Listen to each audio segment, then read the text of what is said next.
बिल्कुल आ गए हैं पानी वाली जगह पे। मुझे लगता है कि आज के टाइम में एक बड़ा प्रश्न रहता है कि आपको फ्रेश ड्रिंकिंग वाटर मिले। हर चीज़ के परमानेंट आदमी होते हैं, चाहे आरओ के हों, चाहे बिजली के हों, चाहे कारपेंटर हों, जो भी काम होता है बच्चे अपडेट करते हैं सेम डे या तो अगले दिन वो काम कंप्लीट होता है। सर आजकल एक बड़ा अच्छा इंटरेस्टिंग टाइम चल रहा है बिकॉज बच्चों का ये मानना है कि सर डिजिटल सपोर्ट, क्योंकि हमारे यहाँ भी जो बच्चे क्लासरूम प्रोग्राम में आते हैं, बहुत सारे बच्चे ऑनलाइन भी हैं जो कि हॉस्टल्स में रहते हैं, तो नेट का सपोर्ट बहुत ज़रूरी है और स्पीड भी बहुत ज़रूरी है। हमारे यहाँ वाईफाई फ्री होता है। तो का सेटअप आप देख रहे हैं सर, आपको कैमरे से भी दिखाएंगे। ये पूरा सेटअप लगा हुआ है, तो नेट की बिल्कुल टेंशन ना लें, ज़बरदस्त नेट की व्यवस्था है।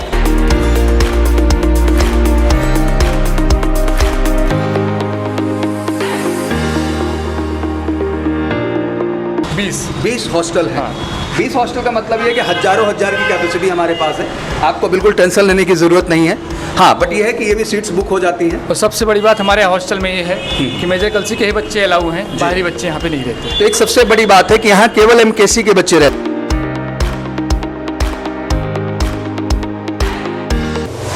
तो फाइनली आज मैं MKC के हॉस्टल में आ गया हूँ। अब मुझे लगता है लाइफ में मैं पहली बार ये काम कर रहा हूँ। लगातार आप सबकी डिमांड होती रहती है कि सर कैसे जो है हॉस्टल रहने की व्यवस्था कैसी है, क्योंकि मुझे लगता है कि अच्छी पढ़ाई के साथ साथ अच्छा रहन सहन और खान पान भी ज़रूरी है। बिकॉज आप जब कंफर्टेबली रहते हैं और खाते हैं तो लाजमी सी बात है कि आपका पढ़ाई में भी उतना अच्छा ध्यान रखता है। तो ऑब्वियसली MKC के अब सारे हॉस्टल्स आप 1 बाय 1 घूमेंगे और एक हॉस्टल्स में हम आपको ले जाएंगे, हर तरह की व्यवस्था बिल्कुल रियल तरीके से दिखाएंगे और एक वादा करते हैं कि जो व्यवस्थाएं हैं बिल्कुल रियल हैं, परफेक्ट हैं और मैं कहूँगा one of the best hostels हैं हर एंगल से। और मैं इस बार रियलिटी दिखाने के लिए निकला हूँ, क्योंकि मैं स्वयं आ रहा हूँ तो मैं आपको वो सारे सच दिखाऊंगा। तो आज मेरे साथ हैं सोमेश सर। सर स्वागत है आपका। ऑब्वियसली सोमेश सर ही पूरा हॉस्टल का मैनेजमेंट देखते हैं एंड ऑब्वियसली कई हॉस्टल्स हैं, बहुत सारी रिस्पॉन्सिबिलिटी होती है, देश के हर कोने से सर बच्चे आते हैं। तो ये सबसे पहला प्रश्न मेरा आता है कि रहने सहने के पॉइंट ऑफ व्यू से बात करें बच्चों के, तो क्या क्या ऐसी खूबी हैं अपने हॉस्टल्स में जो हम लोग बच्चों को यहाँ प्रोवाइड करते हैं? जिस तरह का हॉस्टल में हम लोग बच्चों को फैसिलिटीज़ देते हैं जी, हर एक चीज़ फैसिलिटीज। बच्चा जब घर से चलता है तो अपने बुक्स के अलावा कपड़ों के अलावा उसको कुछ आना नहीं होता है। हम लोग यहाँ रहना, खाना, बेड, गद्दा, तकिया, आरओ का पानी, 24 आवर्स लाइट, हर एक चीज़ व्यवस्था हम देखते हैं। तो बड़ी अच्छी बात सर ने यहाँ कह दी कि घर से जब आप निकलते हैं तो आपके पास केवल एक बुक होती है जो साथी आपकी हैं और आपके जो है बेसिक कपड़े आपके जो आप आते हैं लेकर के, जिसको आप पहनते हैं यहाँ के रूटीन में डेली, जिसमें आपको बिल्कुल फिजिकल के भी कपड़े कैरी करने होते हैं और साथ ही साथ अपना ड्रेस कोड जो कि आपको क्लास कैंपस में आना होता है। बाकी यहाँ आने के बाद टी-शर्ट्स वगैरह आपको अलॉट हो जाती हैं। बट पॉइंट ये आता है कि सर ये घर से दूर आकर के, ऑब्वियसली मैं भी रहा स्टडी टाइम में, तो बाहर से आने के बाद मुझे लगता है कि रहना खाना बहुत मायने रखता है। तो किस तरह से डिसिप्लिन पॉइंट ऑफ व्यू से क्या क्या चीज़ें बेहतर हैं? हमारे यहाँ जो मेन्यूज़ होते हैं हम बच्चों को देते हैं, बच्चे खुद डिसाइड करते हैं कि हमें क्या खाना है। जैसे जिस बच्चे हॉस्टल में जितनी कैपेसिटी होती है, बच्चे अपना एक ग्रुप बनाते हैं, अपना खाना डिसाइड करते हैं, जैसा खाना वो डिसाइड करते हैं वही खाना हम मेस में बनवाते हैं। बहुत बढ़िया। मुझे लगता है कि डेमोक्रेसी है और प्रजातंत्र में आपको ही राइट है ये डिसाइड करने का, आपको क्या खाना है ये आप डिसाइड करिए, मेस में वही चीज़ें आपको मिलेंगी। वीडियो ज़्यादा लंबा नहीं करना है तो मैं सबसे पहले आपको लेके कैंपस की ओर बढ़ूंगा, सर से एक एक चीज़ मैं पूछता चलूंगा, क्योंकि मुझे लगता है कि पेरेंट्स भी सर बहुत वीडियो देख रहे हैं और मुझे लगता है कि पेरेंट्स के लिए सबसे ज़्यादा डर यही रहता है अपने बच्चों को बाहर छोड़ना। स्पेशली जैसे अभी हम फाउंडेशन प्रोग्राम पे ज़्यादा जोर दे रहे हैं अपने यहाँ से, क्योंकि हमारा मानना है कि फ़ौज की तैयारी जो है ना असल में 10th के बाद है और कम से कम 2 साल आप हमें समय दें तो हम आपको बेहतर कर सकते हैं। बट उन 2 साल में बच्चों को सर केयर, रहना और खाना सबसे अहम हो जाता है। जितना अहम उनके लिए एक अच्छी एजुकेशन है, उनके व्यक्तित्व का निर्माण है, उतना ही रहन सहन खान पान भी उनके लिए मायने रखता है। तो जो पेरेंट्स हमारे जो गार्जियन हैं उनको आप किस तरह से आश्वस्त करना चाहेंगे? जैसे जब भी कोई पेरेंट्स यहाँ आता है हमारे यहाँ, ठीक है, पहले हम उसको हॉस्टल विजिट करवाते हैं, सारे हॉस्टल्स को देखते हैं, जो हॉस्टल उनको पसंद आता है, आइए चलते रहते हैं अकॉर्डिंग टू उनके जी जी जो हॉस्टल को पसंद आता है। अच्छा, हम हॉस्टल को सिलेक्ट करते हैं जी, बच्चा उनको देखता है हॉस्टल चॉइस के हिसाब से, फिर बच्चा पसंद करता है हॉस्टल बच्चा रहता है जी। उसके बाद रहते हैं बच्चे भी आगे भी क्वारीज होती है, जैसे कि हॉस्टल में वार्डन 24 आवर्स रहते हैं। सी द कंप्लीट कैंपस में हम लोग प्रवेश कर रहे हैं यहाँ से और इस तरह से जो है रूम्स अलाइन किए जाते हैं, बिल्कुल जिस तरह से होटल आप देखते हैं, मैं ये सीधा सीधा कहूँगा बिल्कुल होटल वाले ही फ्रेम में मुझे सब कुछ दिखाई दे रहा है। वेंटिलेशन सर बहुत अच्छा है, मैं वेंटिलेशन भी बच्चों को यहाँ पर दिखाऊंगा कि कितना अच्छा है। बट हम लोग इंडिविजुअल रूम्स थोड़ा क्रॉस चेक करेंगे कि आखिर रूम के अंदर की जो व्यवस्था है, रहने का बच्चों का है, वो सिस्टम कैसा है। तो चलिए सर एक आध रूम को हम लोग मूव ऑन करते हैं। साथ ही साथ मैं बाथरूम भी क्रॉस चेक मारूंगा, क्योंकि मुझे लगता है कि हाइजीन भी एक बड़ा पैरामीटर है सर। तो टॉयलेट वगैरह की क्लीनिंग की क्या व्यवस्था है सर? सारी व्यवस्था होती है, 24 आवर्स आपका रहता है, स्वीपर यहाँ पे जी। आता है, सफाई करता है, बच्चे जी। अपने अकॉर्डिंग सफाई करवाते हैं जी। जो बच्चा जैसा कहता है सफाई करना है, बच्चा अपना आगे सारी चीज़ें यहाँ पे स्वीपर सफाई करता है। चलिए बहुत बढ़िया सर, थैंक यू। तो हम लोग रूम में एंट्री कर रहे हैं। तो भाई एक बात बताओ, ये हमें देख के पढ़ाई हो रही है कि पहले से पढ़ाई हो रही है?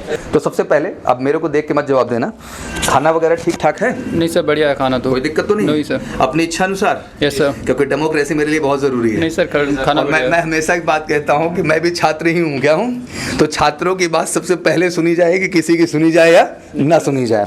इसीलिए हर चीज़, इसीलिए हमने आपको राइट्स दिया आपके टीचिंग प्लान का, एकेडमिक्स में, कि आप जाने आपका हक कितना है और जितना मन करे उतना मांगिए, सबको देना पड़ेगा क्योंकि आपसे बढ़ के कोई दूसरा नहीं है हमारे लिए। ये सारी लड़ाई उसी चीज़ के लिए बेटा। तो सर से मैं डिस्कस कर रहा था कि मेस के राइट भी आपके ही हैं। आप मेनू बनाइए, डिसाइड करिए क्या खाना और कैसे खाना है। खाना वगैरह पेट भर के कोई दिक्कत तो नहीं इस तरह की? नहीं सर। ये ज़्यादा ज़रूरी है। It's very important. बाथरूम वगैरह साफ़ होते हैं? जी सर। क्योंकि सर ये बड़ा ज़रूरी है। आप जहाँ रहते हैं, अफसर आप बनने जा रहे हैं, तो लिविंग स्टैंडर्ड बहुत मायने रखता है। Because being a officer cadre, if you don't maintain the standard of living standard नहीं मेंटेन होगा, टोटी वगैरह टूटती है कि नहीं टूटती है भाई? हम लोग के ज़माने में बड़ा टूटा करता था। पानी वगैरह 24 आवर्स, आर वाटर वगैरह बराबर। तो चद्दर उज्जर आधी लगाया भाई कि मतलब पहले से लगा रख रहे हैं? मैं भी वेरी ऑनेस्ट, हम नहीं लगाते थे ना, इसलिए पूछ रहे हैं तुमसे, क्या कभी कभी बिस्तर लगता है नहीं लगता है? नहीं, बढ़िया है, आपका रूम भी बहुत अच्छा है और आप लोगों ने बढ़िया मेंटेन किया है। And I think this is the first OLQ, इसी को पहली ऑफिसर लाइक क्वालिटी हम कहते हैं कि आप लिविंग स्टैंडर्ड नहीं मेंटेन कर पाए। That shows your organising sense also, कि हाउ यू आर स्टेइंग और आप किस तरह के फैमिली से आते हैं, ये आपका लिविंग स्टैंडर्ड क्या करता है बच्चा, शो करता है। ठीक है, बढ़िया पढ़ाई करो। कब एग्जाम है आपका? सर 10 अप्रैल। सब 10 अप्रैल। चलो जम के भिड़े रहो। क्लास भी जाते हो, खुद ही सेल्फ स्टडी चलती रहती भाई? अभी है? चलो ठीक, कोई नहीं, जम के पढ़ो यार इस बार, कुछ 10 अप्रैल को अच्छा दो आउटपुट। भाई कोई मदद चाहिएगा तो बताइएगा आप लोग, ठीक है बच्चा? Thank you. तो आप लोग सीरियस एंट्री के लिए? Okay, thank you so much.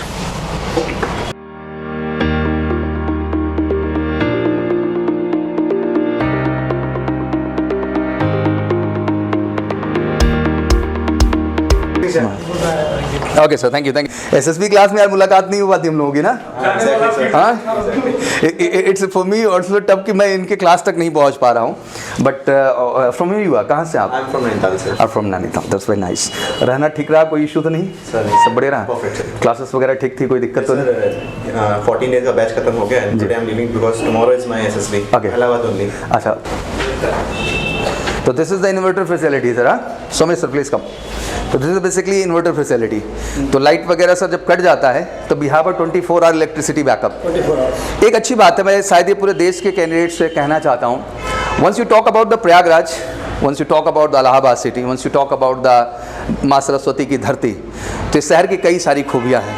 पहली खूबी, यहाँ पानी की कमी नहीं है, हम गंगा यमुना और सरस्वती के बीच में रहते हैं। तो this not story about the water, and अच्छा वाटर है, बहुत अच्छी जगह है रहने के लिए, बहुत फ्रेश एटमॉस्फेयर है। और साथ ही साथ इलेक्ट्रिसिटी की बात करें तो 24 आवर वाली ये जगह है, तो उसको भी लेके डाउट नहीं है। बट उसके बावजूद अगर 1 मिनट 2 मिनट का भी कोई है कटिंग तो उसका इशू नहीं, उसका बैकअप यहाँ पे ऑलरेडी तैयार आपके सामने रखा हुआ है। तो the basic why I am just came here today to show, because अमूमन हम ये चीज़ें दिखाते नहीं, इस पर हम बात नहीं करते थे, बट ये बड़ा ज़रूरी हो जाता है क्योंकि गार्जियन का फेथ फैक्टर सर बड़ा इंपॉर्टेंट है। और ऑब्वियसली एज ए गार्जियन मैं भी अपने बच्चे को कहीं भेजना चाहूँगा तो हम वो पैरामीटर्स देखेंगे, वो लिविंग स्टैंडर्ड्स देखेंगे और वर्सेटाइल क्राउड देखने को मिलेगा। आपको SSB के बच्चे मिलेंगे, सीरियस के बच्चे मिलेंगे, NDA के मिलेंगे, एयरफोर्स नेवी कोस्ट गार्ड के मिलेंगे, सोल्जर इंट्रीज के मिलेंगे, MNS की बच्चियों का गर्ल्स हॉस्टल भी जल्दी आपको घूमने का मौका मिले, क्योंकि मैं जानता हूँ आज के डेट में NDA में भी इंट्रीज गर्ल्स की आ चुकी है, MNS ऑलरेडी है, ग्रेजुएट में पहले से ही थी बच्चियाँ, SSB में भी गर्ल्स एंट्री तो ऑलरेडी हर एंट्री के लिए, बट साथ ही साथ सर अभी ये लकी है कि आगे चल के नॉन कमीशन एंट्री में भी गर्ल्स के चांसेस बढ़ रहे हैं। तो गर्ल्स का भी जो है लिविंग बहुत मैटर करता है, तो don't worry, we give the best facility for that also. जल्दी आपको पूरा गर्ल्स हॉस्टल भी घूमने का मौका मिलेगा। आइए सेकंड फ्लोर पे बढ़ते हैं और कैंपस का थोड़ा सा और मुआयना करते हैं।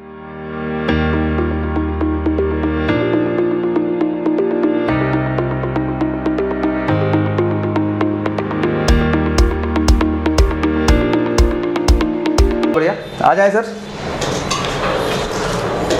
मैसेज तो बढ़िया बना रखे हो यार तुम, एकदम बड़े बड़े चूल्हे हैं।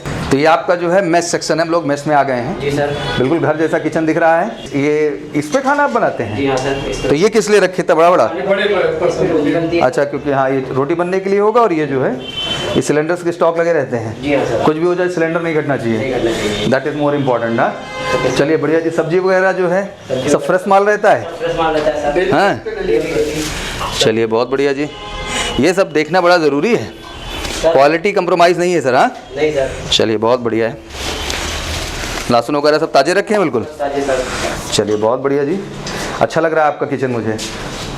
हाँ चलिए बहुत बढ़िया। तो ये मेस का एरिया हमें घूमने को मिला। बाकी बच्चों को खाने की व्यवस्था, जैसे वहाँ पे आपने टेबल लगा रखी थी, रूम में ले जाके रूम में भी ले खा लेते हैं, जैसे आज़ादी है पूरी, जैसा बच्चे खाना चाहें। चलो इस चीज़ को लेकर कोई पाबंदी नहीं है। मुझे लगता है कि खाना रोहित सर का बहुत बढ़िया रहता है, ये इसमें कोई डाउट नहीं है। तो खाना वगैरह सब बढ़िया रहता है। मुझे भी कोल्ड ड्रिंक मिल गई, सोच रहा हूँ पी लूँ इसको थोड़ा सा।